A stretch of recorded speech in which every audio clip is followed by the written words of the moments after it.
the person who is honest about their weaknesses. Yeah, you're going to believe the person who's honest about their weaknesses.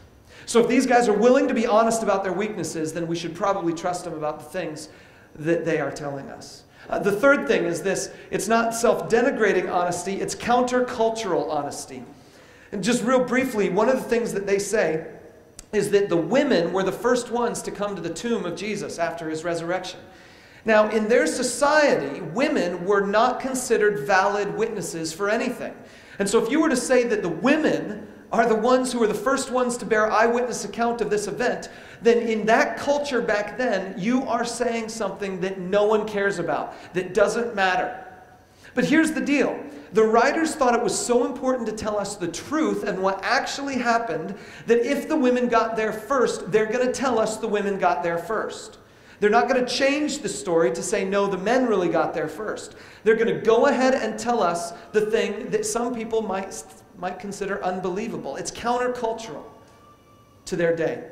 And so if they tell us stuff, if they're willing to be honest about the countercultural stuff, then maybe they're being honest about the other things too. And then there's one last one. And the last one is this: their martyrdom. Each one of those who wrote about the life of Jesus ended up being killed. And this is key. People die all the time for causes they believe in. They die all the time for causes and ideas and concepts they believe in. But these folks died for something different. They died for an awareness of a historical event. They said there was a man who came back to life after being dead for 3 days. That's what they said. That's what they died for. They said there was a human being who died and came back to life, and that's why they faced death. They're not saying, I believe some grandiose theological thought. They're not saying, I believe world peace will be accomplished if I die. What they're saying is, there's a man who died and he came back to life, and it happened. So if you want to kill me for something that happened, that's like me saying, yesterday I got my car painted red. And if you want to kill me for saying my car is red and you don't want to go outside and just look at it and see that it's red, well, I'm going to be honest. I'm not going to tell a lie. It is red. That's the kind of thing they're talking about. This is a historical claim they're making, and they were killed for it. Now, that's how we accept the witnesses. How can we trust the claims of Jesus? Just 3 reasons, real briefly.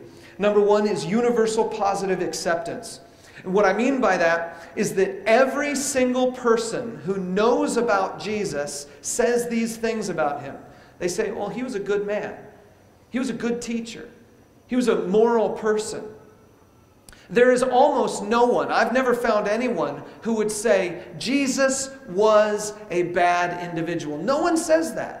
He's got universal positive acceptance in many of the same ways that people would feel about Mahatma Gandhi or maybe Martin Luther King Jr. or others. Relatively universal positive acceptance. But for Jesus, it is universal. Everyone who knows about Jesus and the things that he's done says, that's a good man.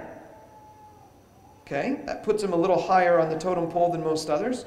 The next thing is that Jesus has radical biblical consistency. And what I mean by that is that when he teaches something, even where his teaching disagrees with the obvious surface level of the Old Testament, like he says, you know, you've heard people say an eye for an eye and a tooth for a tooth, that's from the Old Testament. And then Jesus says, but I tell you, turn the other cheek. He's taking a concept of sacrificial servanthood from the Old Testament and applying it on a greater scale, to see sort of the spirit and the idea inside that. So even though he's radical about that specific, he is still being biblically consistent because all those themes were in the Old Testament just as well. And the third thing is, of course, his resurrection. How can you trust the claims of Jesus? Well, tell me someone else who said they were God and then came back to life after death. I don't know of anyone else. I mean, you might know of someone, but there isn't anyone.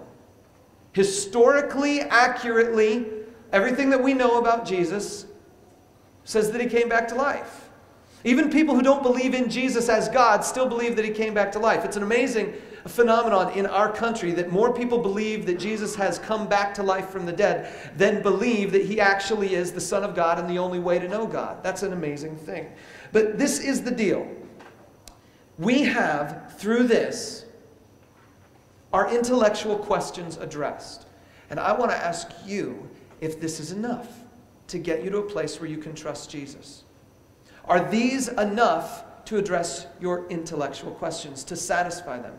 Not to say that they've all been answered, but to say that you're willing to let them go and to stop demanding some particular flavor of an answer. The intellectual barrier to trusting Jesus is the first one. And if you have addressed it, if you can cross it, then we can move on to the next one. But of course, I have to ask, have you and will you trust Jesus? Well, I don't think anyone put any questions in today. So I'm going to check this briefly and just see if anything came through. And this is your last shot. If you have any questions specifically about the historicity of the New Testament, about how we can trust the claims of Jesus, I'm going to give you a few minutes here if this thing pulls anything out.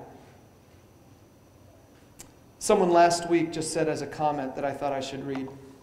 They said, if you believe that Jesus and the Bible are the central authority, as this church does, then you're in the right place. This is the place for you. I thought that was encouraging, so I want to thank whoever sent that. Nothing new came in today, so if you have any other questions that are really big, you need to come up to me afterwards or send me an email and I'll address them as well as I can.